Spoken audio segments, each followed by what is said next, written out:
అందరికీ నమస్కారం. అమ్మ మాట అమ్మాయి బాట ఛానల్కి స్వాగతం. కథ చెప్పుకుందామా? భరతుడు. పురాణాలలో భరతుడు పేరు గల వాళ్ళు చాలామంది కనపడతారు. ఒక భరతుడికి తక్షుడు, పుష్కలుడు అని ఇద్దరు కొడుకులుండేవారు. అతను యుద్ధం చేసి జయించి 2 నగరాలు నిర్మించి వాటికి తన కొడుకులిద్దరినీ రాజులు చేశాడు. తక్షకుడి కొడుకు ఏలిన నగరం తక్షశిల. అది చరిత్ర ప్రసిద్ధమైనది. ఒకప్పుడు అది ఉండిన ప్రాంతాన్ని గంధర్వ దేశం అనేవారు. పుష్కలుడు పాలించిన నగరం పుష్కలావతి గాంధార దేశంలో ఉండేది. రామాయణంలో దశరథుడికి కైకయందు కలిగిన కొడుకు పేరు కూడా భరతుడే. అతడి కథ రామాయణం ద్వారా ప్రసిద్ధికెక్కింది. మరొక భరతుడు వృషభుడికి జయంతికి పుట్టిన కొడుకులలో ఒకడు. అతని సోదరులు కుశావత్తుడు, ఇలావత్తుడు, బ్రహ్మవత్తుడు, ఆర్యావత్తుడు, మలయకేతుడు, భద్రసేనుడు, విదర్భుడు అనేవాళ్ళు.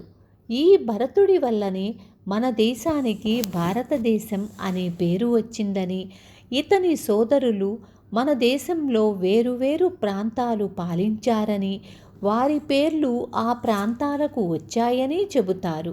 భరతుడు పాలించిన దేశం పేరు అజనాభం.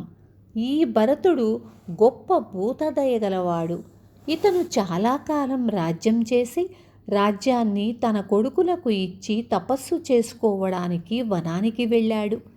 ఒకనాడు ఇతను నదిలో స్నానం చేస్తూ ఉండగా ఒక చూడి లేడి ఆ నదికే వచ్చి నీరు తాగసాగింది. ఆ సమయంలో మబ్బులు కమ్మి గాఢాంధకారమైపోయి భయంకరంగా ఉరిమింది. ఆ లేడి భయపడి అక్కడే ప్రసవించి ప్రాణాలు వదిలింది. వృద్ధుడైన భరతుడు ఆ లేడి పిల్లను చూసి జాలిపడి దాన్ని తన ఆశ్రమానికి తెచ్చి ఎంతో ప్రేమతో పెంచుతూ దాని మీద అమితమైన మమకారం పెట్టుకొని చచ్చిపోయే క్షణంలో కూడా దాన్నే తలుచుకుంటూ చచ్చిపోయి ఆ కారణంగా లేడిగా పుట్టాడట. ఈ భరతులు కాక జడభరతుడనేవాడు మరొకడున్నాడు. కానీ బాలుడిగా ప్రసిద్ధికెక్కినవాడు శకుంతల కొడుకైన భరతుడు. మేనక విశ్వామిత్రులు కని పెంచి పారేసిన శకుంతలను పక్షులు పెంచుతూ ఉంటే కణ్వమహాముని ఆ పిల్లను తెచ్చి తన ఆశ్రమంలో తన కూతురిలాగే పెంచి పెద్ద చేశాడు.